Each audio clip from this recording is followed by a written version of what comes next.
ನಿಮ್ಗೆ ಸರಿಯಾಗಿ ಮಾತಾಡೋದಕ್ಕೆ ಬರೋದಿಲ್ಲ, ಆದ್ರೂ ಕೂಡ ಯಾಕೆ ನಿಮ್ಗೆ ಯೂಟ್ಯೂಬ್ ಬೇರೆ ಏನಾದರೂ ಒಂದು ಜೀವನದ ಹಾದಿ ಏನಿತ್ತು ಅಷ್ಟು ಸುಗಮ ಆಗಿರ್ಲಿಲ್ಲ, ಅಷ್ಟು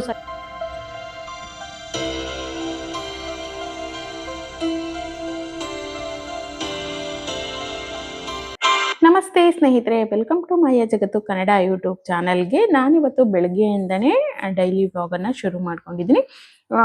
ಇವತ್ತು ನಾನು ಆಲೂ ಪರೋಟ ಮಾಡೋಣ ಅಂಥೇಳಿ ಮಾಡ್ತಾ ಇದ್ದೀನಿ. ಮೊದಲು ಆಲೂಗಡ್ಡೆ ಏನಿತ್ತು ಒಂದು 4ರಿಂದ 5 ಆಲೂಗಡ್ಡೆನ ಬೇಯಲಿಕ್ಕೆ ಇಡ್ತಾ ಇದ್ದೀನಿ. ಚೆನ್ನಾಗಿ ಒಮ್ಮೆ ತೊಳೆದ್ಬಿಟ್ಟು ಆನಂತರ ಆಲೂಗಡ್ಡೆನ ನಾನೇನು ಉಪ್ಪೇನು ಹಾಕ್ತಾ ಇಲ್ಲ, ಬರೀ ನೀರು ಹಾಕ್ಬಿಟ್ಟು ಹಾಗೇನೆ ಬೇಯಲಿಕ್ಕೆ ಇಡ್ತಾ ಇದ್ದೀನಿ. ಇದನ್ನು ಒಂದು 3ರಿಂದ 4 ವಿಜಿಲ್ ಕೂಗಿಸ್ಕೊಳ್ಬೇಕು. ಅದರಿಂದ ತುಂಬ ಚೆನ್ನಾಗಿ ಆಲೂ ಅನ್ನುವಂಥದ್ದು ಅಂದರೆ ಮೆತ್ತಗೆ ಬೇಯಬೇಕು. ಹಾಗಾಗಿ ಆನಂತರ ನಾನಿಲ್ಲಿ ಏನು ಪರೋಟ ಮಾಡಲಿಕ್ಕೆ ಗೋಧಿ ಹಿಟ್ಟನ್ನು ಕಲಿಸ್ಕೊಳ್ತಾ ಇದ್ದೀನಿ. ಇವು ಬೇಕಿತ್ತು ಅಂದರೆ ಅರ್ಧ ಮೈದಾ ಹಿಟ್ಟು ಅರ್ಧ ಗೋಧಿ ಹಿಟ್ಟು ಎರಡೂ ಮಿಕ್ಸ್ ಮಾಡಿ ಕೂಡ ಮಾಡ್ಕೊಳ್ಬೋದು, ಚೆನ್ನಾಗಿ ಬರುತ್ತೆ. ನಾನು ಮೈದಾ ಏನು ಬಳಸ್ತಾ ಇಲ್ಲ, ಬರೀ ಗೋಧಿ ಹಿಟ್ಟನ್ನು ಹಾಕ್ಬಿಟ್ಟು ಇಲ್ಲಿ ನಾನು ಪರೋಟನ ಮಾಡ್ತಾ ಇದ್ದೀನಿ. ನೋಡಿ, ಹಿಟ್ಟನ್ನು ಕಲಸಿಟ್ಟು ಅಂದರೆ ಸಾಫ್ಟಾಗಿ ನಾವು ಚಪಾತಿ ಹಿಟ್ಟಿನ ರೀತಿನೇ ಕಲಸಿಟ್ಕೊಳ್ಬೇಕು. ಆನಂತರ ಆಲೂಗಡ್ಡೆ ಅನ್ನುವಂಥದ್ದು ತುಂಬ ಚೆನ್ನಾಗಿ ಬೆಂದಿದೆ. ಇದನ್ನು ಸಿಪ್ಪೆ ತೆಗೆದು ನಾನು ಒಂದು ಸೈಡಿಗೆ ಎತ್ತಿಟ್ಕೊಳ್ತಾ ಇದ್ದೀನಿ. ನೋಡಿ, ಆಲೂಗಡ್ಡೆನ ನೀವು ಸ್ಮ್ಯಾಶ್ ಕೂಡ ಮಾಡ್ಕೊಳ್ಬೋದು, ಕೈಯಿಂದ ಚೆನ್ನಾಗಿ ಅದನ್ನ ಮೆತ್ತಗಾಗೋ ತನಕ ಸ್ಮ್ಯಾಶ್ ಮಾಡ್ಕೊಳ್ಬೋದು, ಅಥವಾ ಈ ರೀತಿ ತುರ್ಕೊಳ್ಬೋದು. ಈ ರೀತಿ ಮಾಡೋದ್ರಿಂದ ಎಲ್ಲೂ ಕೂಡ ಒಂದು ಚಿಕ್ಕ ಗಂಟು ಉಳಿಯೋದಿಲ್ಲ, ನಮಗೆ ಈ ಒಂದು ಪರೋಟ ಅನ್ನುವಂಥದ್ದು ಹರಿಯೋದಿಲ್ಲ, ತುಂಬ ಚೆನ್ನಾಗಿ ಬರುತ್ತೆ. ಹಾಗಾಗಿ ನಾನಿಲ್ಲಿ ತುರ್ಕೊಳ್ತಾ ಇದ್ದೀನಿ. ಹೀಗಾದ್ರೂ ಮಾಡ್ಕೊಳ್ಬೋದು, ಸ್ಮ್ಯಾಶ್ ಕೂಡ ಮಾಡ್ಕೊಳ್ಬೋದು. ಅದನ್ನ ಮಾಡಿ ಸೈಡಿಗೆ ಇಟ್ಕೊಂಡು ಈ ಕಡೆ ನಾನು ಒಗ್ಗರಣೆ ಹಾಕೊಳ್ತಾ ಇದ್ದೀನಿ. 2 ಈರುಳ್ಳಿ ಜೊತೆಗೆ ಒಂದು 2ರಿಂದ 3 ಹಸಿರು ಮೆಣಸು, ಮತ್ತೆ ನೆಕ್ಸ್ಟ್ ನಾವು ಖಾರದ ಪೌಡರ್ ಕೂಡ ಹಾಕೊಳ್ಬೇಕು. ಹಾಗಾಗಿ ನಾನಿಲ್ಲಿ ಬರೀ ಏನಿತ್ತು ಗ್ರೀನ್ ಚಿಲ್ಲಿ ಒಂದು ಸ್ವಲ್ಪ ಕಡಿಮೆನೆ ಹಾಕೊಳ್ತಾ ಇದ್ದೀನಿ. ಈರುಳ್ಳಿ ಚೆನ್ನಾಗಿ ಬಾಡಿದೆ ಅನ್ನೋಂಥ ಸಮಯದಲ್ಲಿ ನಾವು ತುರ್ತಿಟ್ಕೊಂಡಿರುವಂಥ ಹಾಲು ಅಥವಾ ಸ್ಮ್ಯಾಶ್ ಮಾಡಿ ಇಟ್ಕೊಂಡಿರುವಂಥ ಹಾಲು ಏನಿರುತ್ತೆ, ಬೇಯಿಸಿರೋಂಥ ಹಾಲು ಹಾಕ್ಕೊಂಡು ರುಚಿಗೆ ಎಷ್ಟು ಬೇಕೋ ಅಷ್ಟು ಉಪ್ಪನ್ನು ಹಾಕ್ಬಿಟ್ಟು ಈ ಸಮಯದಲ್ಲೇ ಕಲಿಸ್ಕೊಳ್ಬೇಕು. ಆನಂತರ ನಾನಿಲ್ಲಿ ಹೋಲ್ ಮಸಾಲೆಗಳನ್ನು ಅಂದರೆ ಡ್ರೈ ಮಸಾಲೆಗಳನ್ನು ಸೇರಿಸ್ಕೊಳ್ತಾ ಇದ್ದೀನಿ.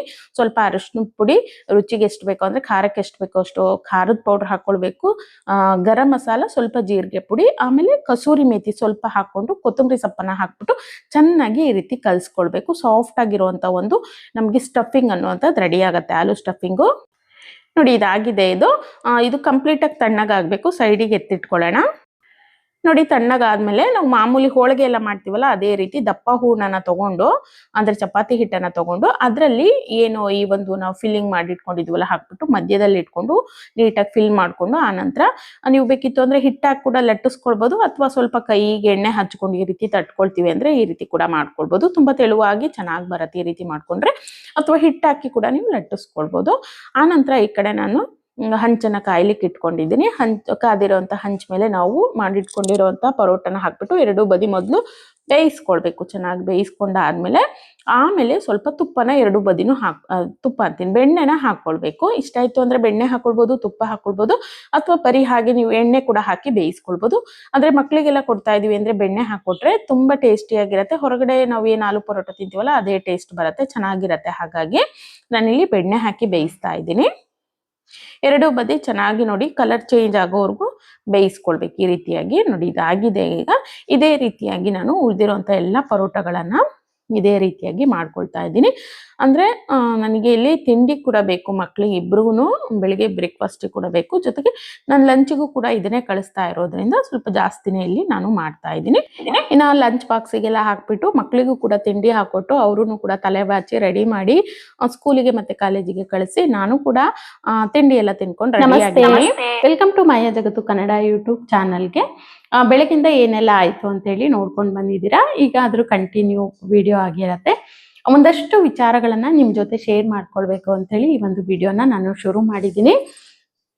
ನನ್ನ ಒಂದು 5ರಿಂದ 6 ವರ್ಷಗಳ ಯೂಟ್ಯೂಬ್ ಜರ್ನಿನಲ್ಲಿ ಇದೇ ಮೊದಲು ಬಾರಿಗೆ ಅನ್ಸುತ್ತೆ ನಾನು ಈ ರೀತಿಯಾಗಿ ಕ್ಯಾಮ್ರಾ ಮುಂದೆ ಕುತ್ಕೊಂಡು ಮಾತಾಡ್ತಾ ಇರೋವಂಥದ್ದು.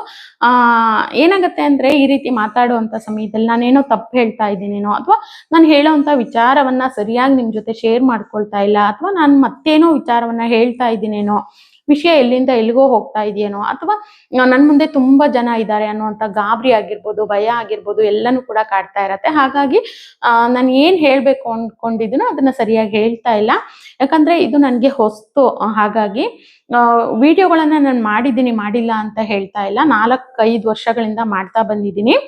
ನನ್ನ ನಂದಿನೀಸ್ ಕ್ರಿಯೇಟಿವ್ ಚಾನಲ್ ಏನಿದೆ ಅಲ್ಲಿ ನಾನು ಈಗ ಸುಮಾರಷ್ಟು 1000ಗೂ ಹೆಚ್ಚು ವಿಡಿಯೋಗಳನ್ನು ನಾನು ಹಾಕಿದ್ದೀನಿ.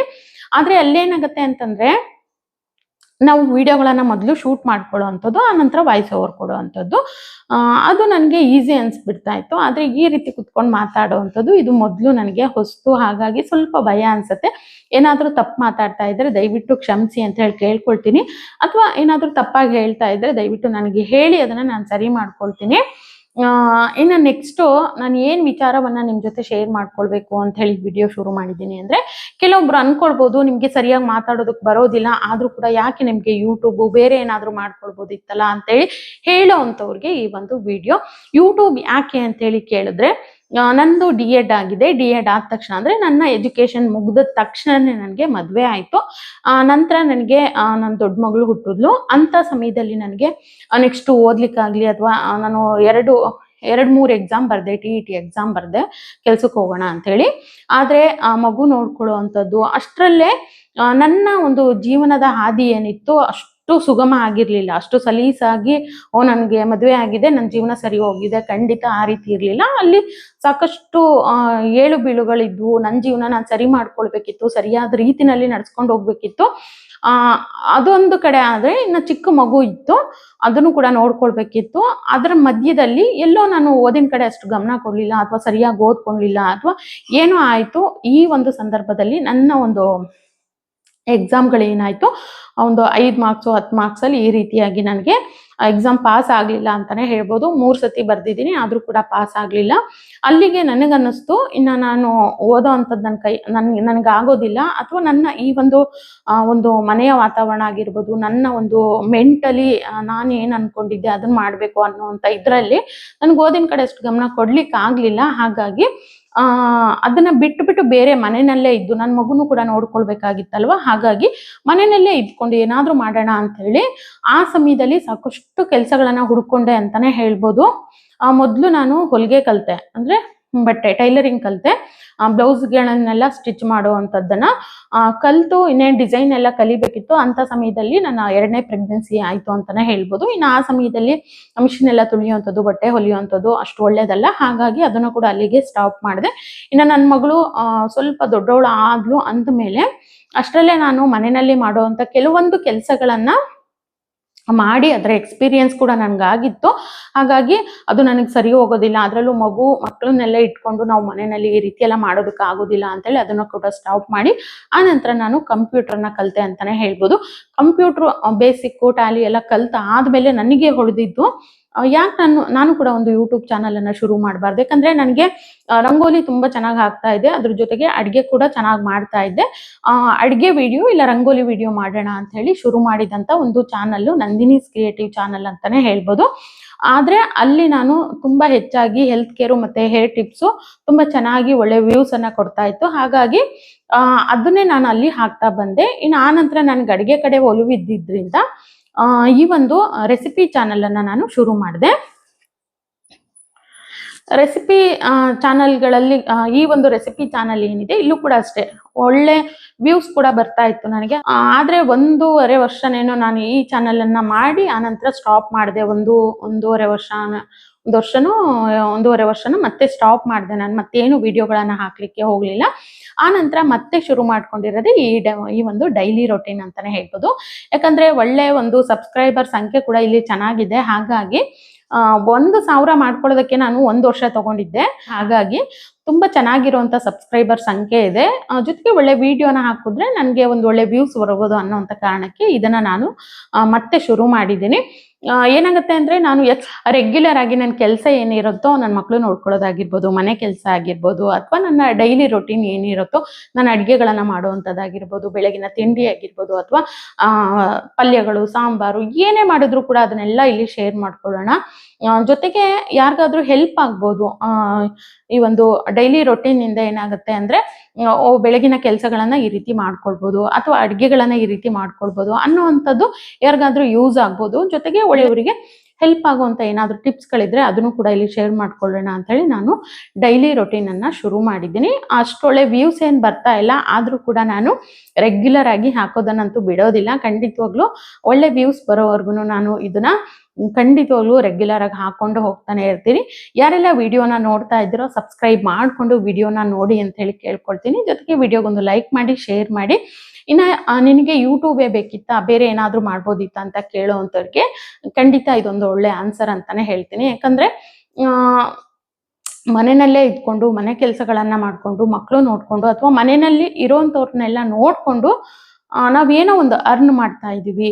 ಒಂದು ನಮ್ಮ ಸೋಪಿಗಾಗಿರ್ಬೋದು, ಕ್ರೀಮಿಗಾಗಿರ್ಬೋದು, ಅಥವಾ ನಮ್ಮ ಸಣ್ಣ ಪುಟ್ಟ ಖರ್ಚು, ಒಂದು ಬಟ್ಟೆನೇ ತಗೊಳ್ತೀವಿ ಅನ್ನೋವಂಥ ಖರ್ಚನ್ನು ನಿಭಾಯಿಸ್ಕೊಳ್ಳೋದಕ್ಕೆ ಇದು ಸಾಧ್ಯ ಆಗತ್ತೆ ಅಂದರೆ ಖಂಡಿತವಾಗ್ಲೂ ಎಲ್ಲರೂ ಕೂಡ ಮಾಡ್ಬೋದು. ಹಾಗಾಗಿ ನಾನು ಕೂಡ ಇದನ್ನು ಸ್ಟಾಪ್ ಮಾಡೋದಿಲ್ಲ. ಎಲ್ಲಿವರೆಗೂ ಸಾಧ್ಯನೋ ಅಲ್ಲಿವರೆಗೂ ಖಂಡಿತವಾಗ್ಲೂ ನಾನು ರೆಗ್ಯುಲರ್ ಆಗಿ ವಿಡಿಯೋಗಳನ್ನು ಹಾಕಲಿಕ್ಕೆ ನನ್ನ ಕೈಯಿಂದ ಎಷ್ಟು ಸಾಧ್ಯನೋ ಅಷ್ಟು ನಾನು ಪ್ರಯತ್ನ ಪಡ್ತೀನಿ. ಜೊತೆಗೆ ಕಷ್ಟ ಆದರೂ ಪರವಾಗಿಲ್ಲ, ರೆಗ್ಯುಲರ್ ಆಗಿ ವಿಡಿಯೋಗಳನ್ನು ಹಾಕ್ಕೊಂಡು ಹೋಗಬೇಕು ಅಂತಲೇ ಇದನ್ನ ಶುರು ಮಾಡಿದ್ದೀನಿ. ಖಂಡಿತವಾಗ್ಲೂ ಹಾಕ್ತೀನಿ ಕೂಡ. ಅದಕ್ಕೆ ನಿಮ್ಮ ಸಪೋರ್ಟ್ ಇರಲಿ ಅಂತ ಹೇಳಿ ಕೇಳ್ಕೊಳ್ತೀನಿ. ಯಾರೆಲ್ಲ ವಿಡಿಯೋಗಳನ್ನು ನೋಡ್ತಿರೋ ಸಬ್ಸ್ಕ್ರೈಬ್ ಮಾಡಿಕೊಂಡು ಸಪೋರ್ಟ್ ಮಾಡಿ ಅಂತ ಹೇಳಿ ಕೇಳ್ಕೊಳ್ತೀನಿ. ವಿಡಿಯೋ ಇಷ್ಟ ಆಗಿತ್ತು ಅಂದರೆ ಗೊತ್ತಲ್ಲ, ವಿಡಿಯೋಗೊಂದು ಲೈಕ್ ಮಾಡಿ, ಶೇರ್ ಮಾಡಿ, ಹಾಗೆ ಸಬ್ಸ್ಕ್ರೈಬ್ ಮಾಡಿಕೊಂಡು ವಿಡಿಯೋನ ನೋಡಿ ಅಂತ ಹೇಳಿ ಕೇಳ್ಕೊಳ್ತೀನಿ. ನಮಸ್ಕಾರ. ನಾನು ಸಿಗ್ತೀನಿ ಮತ್ತೊಂದು ಹೊಸ ವಿಡಿಯೋದೊಂದಿಗೆ. Thank you.